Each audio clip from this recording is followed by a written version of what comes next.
अस्सलाम वालेकुम स्टूडेंट्स। आज हम डिस्कस करेंगे exercise 8.1 class 10 mathematics federal board national book foundation. First question है दी, find the reference angle of the following angles.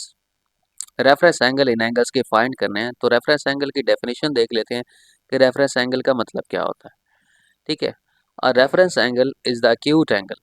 तो सबसे पहले तो ये भी पता होना चाहिए कि एंगल होता क्या है। तो चलें पहले एंगल देख लेते हैं। देखें, आपके पास एक इनिशियल आर्म होती है और एक टर्मिनल आर्म होती है। टर्मिनल आर्म मूव करती है और उसके बीच में एंगल बनता रहता है, इसको हम इनिशियल आर्म बोलते हैं। और ये टर्मिनल आर्म होती है, उसके बीच में एक एंगल बनता रहता है। बचपन में आप पढ़ते रहे हैं।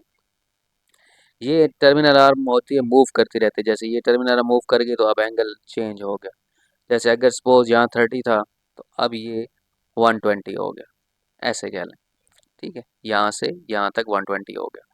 तो एंगल दो आर्म्स के बीच में बनता है, एक इनिशियल आर्म और एक टर्मिनल आर्म। ठीक है, अब ज़रा देख लेते हैं कि आपके पास जो रेफरेंस एंगल है वो क्या है। Reference angle is the acute angle. Reference angle जो होता है that is the acute angle. Acute angle होता है, एक्यूट एंगल का मतलब क्या होता है? ऐसा एंगल जो लेस देन 90 डिग्री होता है on form between the terminal side of a given angle in a standard position and the x axis.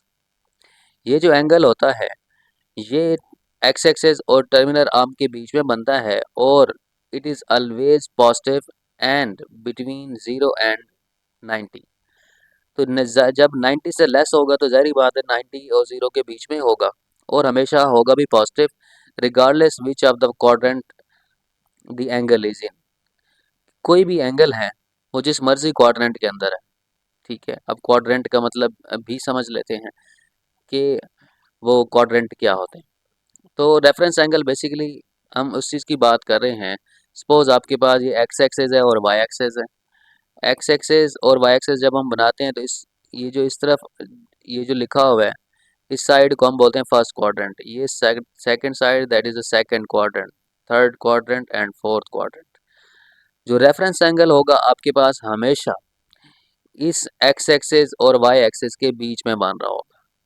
ये एंगल ऐसे, क्योंकि वो बिटवीन ज़ीरो, यहाँ पर ज़ीरो होता है, यहाँ पर 90 होता है, यहाँ पर 180 होता है और यहाँ पर 270 होता है और फिर कंप्लीट आगे 360। मतलब ना ज़ीरो में 90 ऐड करें, 90 90 में 90 ऐड करें, 180 180 में 270 ऐड करें, 180 में 90 ऐड करें, 270 270 में 90 ऐड करें, 360 360 में 90 ऐड करें, तो फिर इधर एंगल आएगा। इस तरह से 90 90 ऐड करते रहेंगे और एंगल इस तरह से बनते रहेंगे।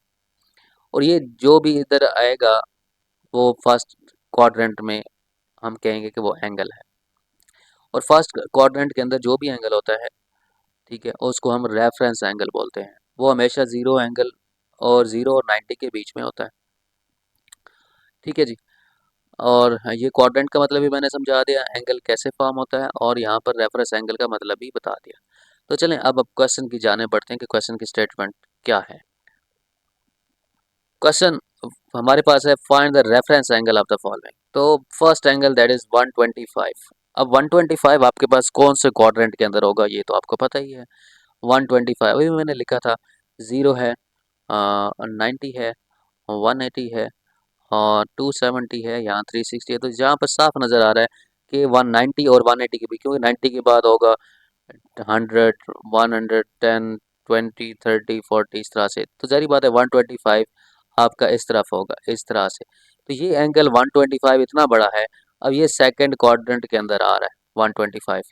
ठीक है, तो यही बात आप कर रहे थे कि जो भी एंगल होगा बेशक वो जहाँ पर भी है, लेकिन वो सेकंड क्वाड जैसे क्वाड्रेंट चेंज है अब इस 125 का। 125 खुद जो है वो किस क्वाड्रेंट के अंदर है? सेकंड क्वाड्रेंट के अंदर है। लेकिन जो इसका रेफरेंस एंगल होगा वो हमेशा 0 और 90 के बीच में होगा। तो इसके लिए हमारे पास एक फार्मूला होता है रेफरेंस एंगल का। रेफरेंस एंगल के लिए हम क्या फार्मूला यूज़ करते हैं? Reference angle equals to 180 minus given angle, 180 minus given angle. तो जो भी एंगल दिया हो उसका रेफरेंस एंगल जब हमने फाइंड करना होता है तो उसको 180 में से माइनस कर देते हैं। तो 125 आपके पास आ जाएगा। जब 180 में से 125 माइनस करेंगे तो दैट इज़ 55। ठीक है, तो ये आपके पास 55 is the reference angle of 125। जो गिवन एंगल था वो सेकंड क्वाड्रेंट में था, लेकिन जो इसका रेफरेंस एंगल है that is between 0 and 90।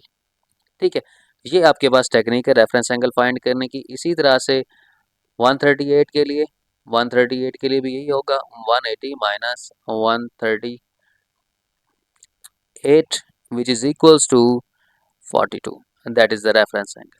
Clear? तो यहाँ पर आगे क्वेश्चन कर लेते हैं जी। Part number 3। पार्ट नंबर 3 आपके पास क्या है जी? वो है जी 111। 111 को भी 180 में से माइनस कर देंगे। ठीक है, तो आपके पास जो आंसर होगा दैट इज 69 डिग्री। ठीक है, फोर्थ पार्ट दैट इज 142। 142 को भी 180 में से माइनस कर देंगे तो हमारे पास आंसर आएगा दैट इज 38। क्लियर? तो ये सिंपल सा आपके पास एक क्वेश्चन था जो हम फाइंड कर रहे थे कि रेफरेंस एंगल क्या होता है। अब ज़रा क्वेश्चन नंबर 2 की जाने बढ़ते हैं कि क्वेश्चन नंबर 2 आपके पास क्या है।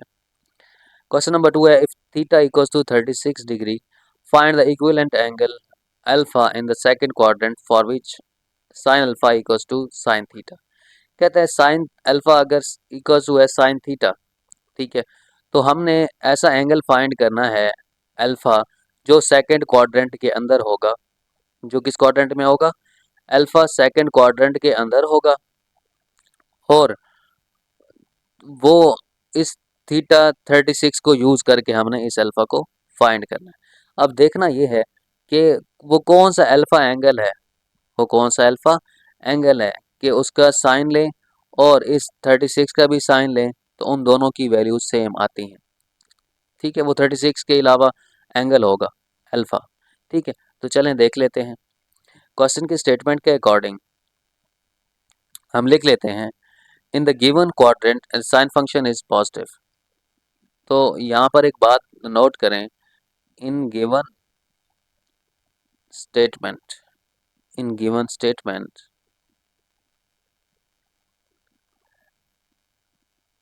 Sine theta sine function is in second quadrant. अच्छा, एक बात आप नोट कर लें कि जो साइन फंक्शन होता है वो सेकेंड क्वाड्रेंट के अंदर होता है। अब यहाँ पर मैं एक बना लेता हूँ ताकि आपको ज़्यादा समझ आ जाए। ऑल स्टूडेंट टेक कैलकुलस, या ऐसे ही कह लें add add sugar to coffee. याद रख लें ऐड शुगर टू कॉफ़ी। एक का मतलब होता है ऑल। ऑल ऑल क्या होते हैं? That is sine theta cos theta tan theta. ठीक है, साइन कॉस टेन इस फर्स्ट क्वाड्रेंट में होता है, सेकंड क्वाड्रेंट में दैट इज साइन थीटा होता है, थर्ड क्वाड्रेंट के अंदर टेन थीटा होता है और फोर्थ क्वाड्रेंट में कॉस थीटा होता है। ठीक है, अब यहाँ पर एक बात ये आपने याद रखनी है कि फर्स्ट में सारे के सारे होते हैं साइन कॉस टेन, सेकंड में साइन थीटा होता है, टी से टेन थीटा, सी से कॉस थीटा। ठीक है, अब in given statement sine function is in second quadrant. तो हमें तो स्टेटमेंट में बताया गया है कि सेकंड क्वाड्रेंट में हमने वैल्यू लेनी है, तो सेकंड क्वाड्रेंट के अंदर साइन होता है, जारी बात है। ठीक है, तो हम जानते हैं since we know that sine alpha equals to sin theta, we can use the property that sine of alpha which is equals to sine of 180 minus x। तो ये आपने एक बात याद रखनी है, ये आपके पास एक प्रॉपर्टी है, ये एक फार्मूला है। ठीक है, कि आपने अगर आपको सेकंड क्वाड्रेंट में वैल्यू चाहिए, सेकंड क्वाड्रेंट में वैल्यू चाहिए का मतलब क्या है कि यहाँ पर मैंने आपको बताया था 0, 90, 180, 270 एंड 360 ऐसे ही। तो 180 में से अगर मैं कुछ माइनस करूं, 180 में से मैं कुछ माइनस करूंगा, जैसे मैं कुछ भी 10 भी माइनस कर देता हूं तो 170 आ जाता है। 170 यहाँ पर होगा, सेकंड क्वार्टर में होगा। तो हमने ये लिखा कि sine alpha equals to sine 180 minus x. 180 minus x क्यों लिखा? क्योंकि थीटा हमारे पास सेकंड क्वाड्रेंट में है। ठीक है, तो सेकंड क्वाड्रेंट में हमें साइन अल्फ़ा कैसे लिखेंगे कि sine alpha equals to sine 180 minus x, के साइन सेकंड क्वाड्रेंट में होता है तो 180 माइनस एक्स लिखेंगे। 180 में से कुछ माइनस करेंगे तो फिर हमारे पास ये सेकंड क्वाड्रेंट में ये वाला एंगल अल्फ़ा बन रहा होगा। ठीक है, ये हमने एक फार्मूला लिख लिया। अब फार्मूला लिखने के बाद हम क्या करें, देयरफॉर वी हैव, हम कह सकते हैं कि लेफ्ट साइड से हमने इधर से भी साइन को कैंसिल कर दें, इधर से भी साइन को कैंसिल कर दें, तो हमारे पास क्या बचेगा, alpha equals to 180 minus x. 180 minus x basically which is equals to 180 minus theta, 180 minus theta. अब यहाँ पर थीटा भी लिख लेते तो फिर भी वही बात थी, एक्स बेसिकली थीटा है, एक्स बेसिकली क्या है, थीटा। तो alpha equals to 180 minus theta. Theta की वैल्यू क्या है आपके पास, आपको गिवन है स्टेटमेंट के अकॉर्डिंग क्वेश्चन में कि थीटा की वैल्यू दैट इज 36, तो यहाँ पर 36 पुट करेंगे। ठीक है, और 180 माइनस 36 क्या होगा, that is 144 and that is your final answer. आप ज़रा कैलकुलेटर पे चेक कर लें खुद कि साइन, आप कैलकुलेटर में साइन लिखें और साइन 36 की वैल्यू निकालें और साइन 144 की वैल्यू निकालें, तो ये दोनों वैल्यू जो होंगी आपस में इक्वल होंगी, कंफर्म बात है। ठीक है, तो ये हमने फाइंड आउट कर ली। नेक्स्ट क्वेश्चन नंबर 3 आपके पास। अब आप सोच रहे होंगे कि साइन हमारा होता कहाँ है। ठीक है, कैलकुलेटर में, तो मैं आपको कैलकुलेटर भी दिखा देता हूँ। ये कैलकुलेटर है आपके पास, तो यहाँ पर बात की गई है साइन 36 यहाँ पर आपके लिखा होगा कैलकुलेटर में साइन, तो ये देखें 0.587 इस तरह से आंसर आ रहा है, ऐसा ही है। अब ज़रा मैं चेक करता हूँ कि अगर मैं 44 का साइन लूँ तो फिर क्या आता है आपके पास, देखें सेम वैल्यू आ रही है, तो इसी वजह से मैं कह रहा था कि वो सेम चीज़ें हैं। ठीक है, नेक्स्ट क्वेश्चन नंबर जो है 3 देख लेते हैं। क्वेश्चन नंबर 3 क्या है, if theta is equal to 87 find equivalent angle beta in second quadrant for which cos beta equals to minus cos theta.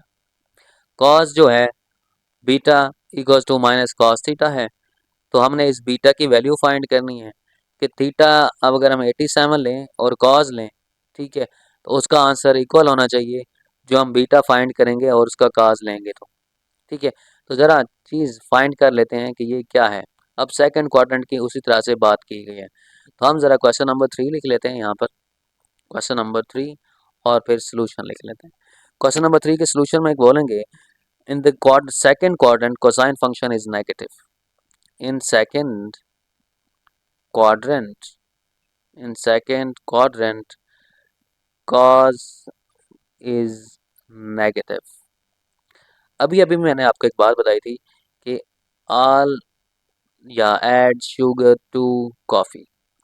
अब यहाँ पर एक बात आपने ऑब्जर्व करनी है कि आल का मतलब है साइन कॉस, टेन यहाँ पर है, साइन यहाँ पर है, टेन यहाँ पर है, कॉस यहाँ पर है।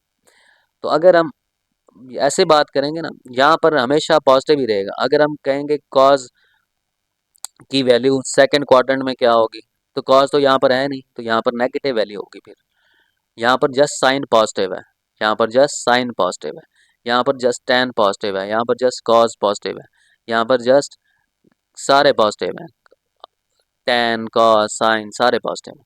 ठीक है, तो यहाँ पर साइन की जब बात हो रही है तो साइन यहाँ पर क्या है, पॉजिटिव है, और इसके अलावा बाकी सारे नेगेटिव है। कॉस की वैल्यू यहाँ पर सेकंड में नेगेटिव है, टेन की भी नेगेटिव है, जस्ट साइन की पॉजिटिव है।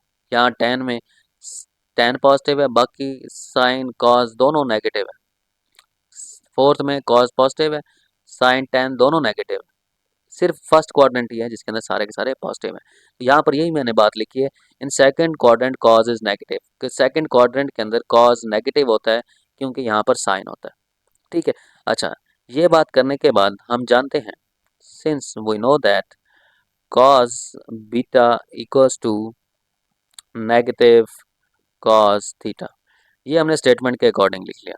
अब उसी तरह से हम प्रॉपर्टी की अगर बात करेंगे तो प्रॉपर्टी हमारे पास क्या है, that is cos of x which is equals to minus cos theta, sorry अब यहाँ पर मैंने x लिखा है ना, तो यहाँ पर भी मैं x की फॉर्म में लिखूंगा 180 माइनस x, कि 180 में से मैं कुछ माइनस करूंगा तो तभी तो सेकंड क्वाड्रेंट में वैल्यू बनती है। उसी तरह से वही प्रॉपर्टी जो मैंने पिछले क्वेश्चन के अंदर लगाई है, तो यहाँ पर वही बात करेंगे हम अब हमारे पास क्या है, that is cos beta which is equal to minus cos 180 minus theta, 180 minus theta. तो यहाँ पर cos beta which is equal to negative cos 180 minus theta, the value of theta is, the value of theta is given है हमारे पास question के अंदर, that is 87, ऐसा ही है ना, ये 87 क्वेश्चन की स्टेटमेंट में गिवन है, तो थीटा की वैल्यू हमें गिवन है, हम यहाँ पर पुट कर लेते हैं, दैट इज 87, कॉस कॉस से कैंसिल हो जाएगा, ठीक है, तो बीटा इक्वल्स टू आ जाएगा दैट इज माइनस 180 माइनस 87। अब ज़रा ऑब्जर्व करें कि हमारे पास जो ये वैल्यू है, अब क्या है, 180 में से 87 निकालें, ठीक है, तो आपके पास 180 में से 87 निकालें दैट इज़ 93, तो हमने निकाली 93 बीटा की वैल्यू। अब ज़रा आप चेक करें कैलकुलेटर के अंदर, जैसे मैंने अभी चेक करके दिखाया था आपको कि कॉज आपके पास जो 93 है और जो कॉज 87 है, क्या उन दोनों की वैल्यू सेम आती है या नहीं आती, फिर आपने मुझे बताना है। क्वेश्चन नंबर 4 की statement, using reference angle find the exact value of sine 120 cos 120 and tan 120। Reference angle को यूज़ करते हुए हमने एग्जैक्ट वैल्यू साइन 120 की निकालनी है, cos 120 की निकालनी है और tan 120 की निकालनी है। तो चलें स्टार्ट कर लेते हैं। Question number 4 clear. Question number 4 is solution, since 120 is in second quadrant, तो हमने पहले 120 की बात कर रहे हैं, sign 120, we know that 120 is in the second quadrant, 120 आपके पास सेकंड क्वाड्रेंट में होता है, यहाँ पर 120 होता है, ठीक है, क्योंकि 0 90 180 270 एंड 360, तो 120 यहाँ पर होगा 90 और 180 के बीच में। तो हम यहाँ पर लिखेंगे since 120 is in the second quadrant the reference angle is, so reference angle 120 का निकालेंगे, सो reference reference angle is 180 minus 120 which is equals to 60 degree, which is equals to 60 degree। तो यहाँ पर हमने 60 डिग्री निकाल ली। Now we find the value of sin, cos and tangent for the reference angle 60। तो हम 60 के हिसाब से वैल्यू निकालते हैं कि हमारे पास sin 60 क्या होता है, ठीक है। तो अब sin 60 जब निकालेंगे तो अब याद रखें कि sin 60 की वैल्यू होती है that is square root 3 divided by 2। अब पॉइंट्स में भी इसको कन्वर्ट कर सकते हैं साइन 60 को, तो साइन 60 की value that is square root 3 divided by 2, ठीक है जी। तो यहाँ पर हमने इस चीज़ को फाइंड आउट कर लिया। जो मैंने स्क्वायर रूट 3 बाय 2 वैल्यू निकाली है, ज़रा मैं आपको एक हैंड ट्रिक से भी उसकी वैल्यू फाइंड करके बता देता हूँ ताकि आप कंफ्यूज ना हो, कैलकुलेटर में पॉइंट्स में आती है तो आप सोच रहे होंगे कि वो कैसे निकाले जाए।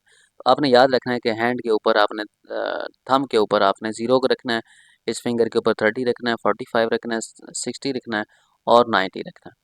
फिर आपने जैसे मैंने अभी वैल्यू फाइंड आउट की है साइन 60 की, ऐसा ही है, मैंने कहा साइन 60 जो है उसकी जो वैल्यू है वो क्या होगी, that is finger below, that is finger below square root divided by 2 होगी।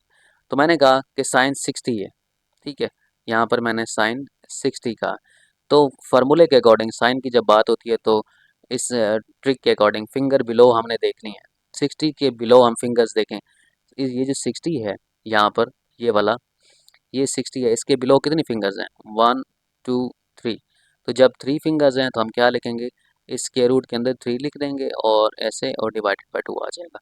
अगर मैं कहता कि इस ज़ीरो साइन ज़ीरो की वैल्यू बताओ, तो साइन ज़ीरो क्या होगा, साइन ज़ीरो बिलो तो कोई फिंगर है ही नहीं, तो इसका मतलब है ज़ीरो फिंगर है, divided by 2 which is zero, ठीक है।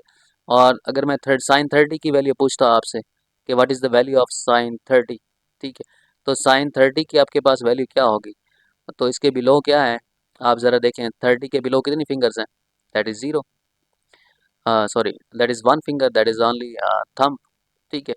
तो 1 थंब है जी and divided by 2 and square root of 1 is 1 and 1/2. So sin 30 value of sin 30 is 1/2. That is the exact value. ठीक है. तो यहाँ पर 90 अगर sin 90 की मैं बात करता तो sin 90 के लिए मैं क्या यूज़ करता, sin 90 इक्वल्स टू कितने वैल्यू होते हैं sin 90 के नीचे कितने फिंगर्स हैं 1 2 3 4. तो square root 4 divided by 2, square root of 4 is 2 divided by 2 and 2 2 cut के जाएंगे 1 आ जाएगा. तो the value of sin 90 is 1. Clear. इसी तरह से आपने कॉज के लिए भी आपने यूज़ करना है. अब आप मैं डायरेक्ट वैल्यूज़ लिखूंगा तो आपको परेशान नहीं होना चाहिए. इसके लिए उसके लिए मैंने फिंगर्स बिलो यूज़ किए हैं. यहाँ पर मैं कॉज के लिए फिंगर्स आप अबव की बात कर रहा हूँ. जब मैंने कॉज 45 निकालना होगा, स्लेट में बात कर रहा हूँ कॉज 45. ऐसे ही कॉज 45 में मैं क्या करता हूँ above fingers, fingers above 45. Above 45 कितनी फिंगर्स हैं 60 एंड 90. तो 2 फिंगर्स हैं. ऐसे ही है डिवाइडेड बाय 2 आ जाए. तो स्क्वायर रूट 2 डिवाइडेड बाय 2 आ गए. ये आपके पास कॉस 45 की वैल्यू आ जाएगी. सिंपल. अगर मैं यहाँ पर आपसे पूछूं cos 90, what is the value of cos 90. Cos 90 के अबव कोई फिंगर है उस तरफ नहीं है फिंगर्स, वो तो बिलो है. अबव उस तरफ कोई फिंगर नहीं है तो हम लिखेंगे 0 स्क्वायर रूट 2/2. तो ये 0 आंसर आ जाएगा. इसी तरह से जब मैं कॉस 30 की आपसे पूछता what is the value of cos 30, तो कॉस 30 के ऊपर कितने फिंगर्स हैं 1 2 3. तो 3 फिंगर्स एंड डिवाइडेड बाय 2. ठीक है. तो ये आपके पास कॉस की वैल्यू फाइंड करने का तरीका है. ठीक है जी. नेक्स्ट आपके पास है that is tan theta. tan के लिए fingers below divided by fingers above. जैसे मैं कॉस tan 45 की बात करूंगा, the value of tan 45. tan 45 के लिए मैं क्या करूंगा tan 45 में अबव कितनी फिंगर्स पहले ऊपर है बिलो फिंगर्स, फिंगर्स बिलो 45 के नीचे कितनी फिंगर्स हैं 1 2. तो मैं लिखूंगा 2 डिवाइडेड बाय इसके अबव कितनी फिंगर्स हैं 1 2. ठीक है 1 2. तो हमारे पास ये कितनी फिंगर्स होंगी that is 1 2 fingers. These are 2 fingers. तो square root 2 divided by square root 2 cancel होके 1 आ जाएगा. ठीक है. तो आपने जब 45 के लिए 10 के लिए देखना है तो आपने अबव फिंगर्स और बिलो फिंगर्स देख लेनी है. फिंगर्स बिलो और फिंगर्स अबव की वैल्यू पुट करके उसको सिंप्लीफाई कर देना और आपके पास आंसर आ जाएगा. क्लियर. तो ये आपके पास छोटी सी ट्रिक थी एग्जैक्ट वैल्यू फाइंड करने की बाय फिंगर्स मेथड. इसी तरह से जब आप कॉज निकालेंगे, इसी तरह से जब आप कॉज की वैल्यू निकालेंगे, कॉज 60 की वैल्यू निकालेंगे तो कॉज 60 के लिए भी आपके पास ऐसे ही 1/2 आ जाएगी वैल्यू. और tan 60 के लिए भी वैल्यू आपके पास क्या आ जाएगी that is square root 3. Square root 3 tan 60 की वैल्यू निकालेंगे जैसे मैंने आपको मेथड समझा दिया. ठीक है. तो साइन 120 के लिए हमने और उसके रेफरेंस एंगल को यूज़ किया. रेफरेंस एंगल यूज़ करके हमने साइन 60 निकाला और कॉस 60 निकाला और tan 60 निकाल लिया. तो ये सिंपल सा क्वेश्चन था आपके पास. ठीक है. अच्छा जी. अब यहाँ पर नेक्स्ट क्वेश्चन नंबर 5 है using the reference angle and find cos 3π/4 and 3π/4 and 3π/4. तो रेफरेंस एंगल सबसे पहले इसका फाइंड कर लेते हैं और उसके अकॉर्डिंग हम चीज़ें जो है वो फाइंड आउट कर लेंगे. तो चलें देख लेते हैं क्वेश्चन नंबर 5. क्वेश्चन नंबर 5 की स्टेटमेंट के अकॉर्डिंग हमारे पास जो 3π/4 है वो सेकंड क्वाड्रेंट के अंदर है. ठीक है. क्योंकि सेकंड क्वाड्रेंट के अंदर आपके पास जो रेफरेंस एंगल होता है, आप ज़रा सॉल्यूशन के अंदर एक बात देख लें कि जब हम सेकंड क्वाड्रेंट में रेफरेंस एंगल के अंदर बात करते हैं और आपके पास जो एंगल है दैट इज़ 3π/4 की बात हो रही है. ठीक है. साइन 3π/4 कॉस 3π/4 और tan 3π/4. ठीक है. तो जब हम पाई के अंदर आपको एंगल दिया जाए तो रेफरेंस एंगल फाइंड करने के लिए फिर आपके पास फार्मूला भी चेंज होता है. रेफरेंस एंगल का फार्मूला हो जाता है that is pi minus given angle. Pi minus given angle that is 3π/4. ठीक है. अब एलसीएम ले लेंगे, डिनोमिनेटर सेम करेंगे, 4 इधर भी मल्टीप्लाई कर दें, 4 इधर भी मल्टीप्लाई कर दें. जब आप मल्टीप्लाई करेंगे तो मल्टीप्लाई करने के बाद आपके पास क्या चीज़ आ जाएगी, सिंपल सा एक काम होगा, यहाँ ऊपर आ जाएगा आपके पास 4π divided by 4 and minus 3π/4. Denominator is same so 4 is same 4π minus 3π which is just pi. 4 में से 3 निकालेंगे तो 1 आता है, साथ पाई आ जाएगा π/4. ठीक है. तो ये हमारे पास π/4 आ जाएगा. और आप ज़रा ऑब्जर्व करें कि जो π/4 होता है वो क्या होता है? पाई बाय फोर को अगर आप डिग्री, ये एक एंगल है। अब पाई बाय फोर का मतलब अगर डिग्री में हम देखें, जैसे 60 था, 40 था, उस तरह से, तो हमने डिग्री में एंगल में कन्वर्ट करने के लिए अब इसको कैसे देखते हैं? पाई by four multiply by 180 by pi, 180 by pi. इस एंगल को आप इससे 180 बाय पाई से मल्टीप्लाई करेंगे, और आप जब देखेंगे कि ये पाई कैंसिल हो जाएगा, और 180 बाय फोर आपके पास क्या होता है? That is 4 4 is 16 and 4 5 is 20, that is 45. It means we are going to find the value of sine 45, sin 45, cos 45 and tan 45, because the pi by four का जो मतलब है वो 45 ही है। पाई बाय फोर का क्या मतलब है कि हमने 45 एंगल की वैल्यू इस पर फाइंड करनी है। अब ये 45 आपने रेफरेंस एंगल फाइंड कर लिया इन डिग्री में, और ये आपने फाइंड कर लिया रेडियन में। तो सिंपल सा मैं आपको ये 45 क्यों निकाला, ताकि मैं आपको जो अभी ट्रिक बताई है फिंगर्स पे, तो आप फिंगर्स को यूज़ करके साइन का फार्मूला लगाएं, फिंगर्स बिलो ओवर टू। तो 45 के ऊपर जो फिंगर्स होती हैं, वो 45 के जो बिलो फिंगर्स हैं, वो आपने फाइंड आउट कर लेनी है, और आपने देख लेना है कि आपके पास वैल्यू क्या आ रही है। ठीक है, तो सिंपल सा आपके पास आंसर आ जाएगा, दैट इज़ 1/√2। ठीक है, तो जो मैंने आपको फार्मूला बताया उसके अकॉर्डिंग आपने ये वैल्यू फाइंड कर ली। Sine pi by four that is 1/√2, and cos pi by four that is simple √2/2, and tan 40 45 नहीं, पर क्योंकि रेडियन में बात हो रही है तो पाई बाय फोर में ही बात करेंगे। So tan pi by four which is equals to 1। Clear?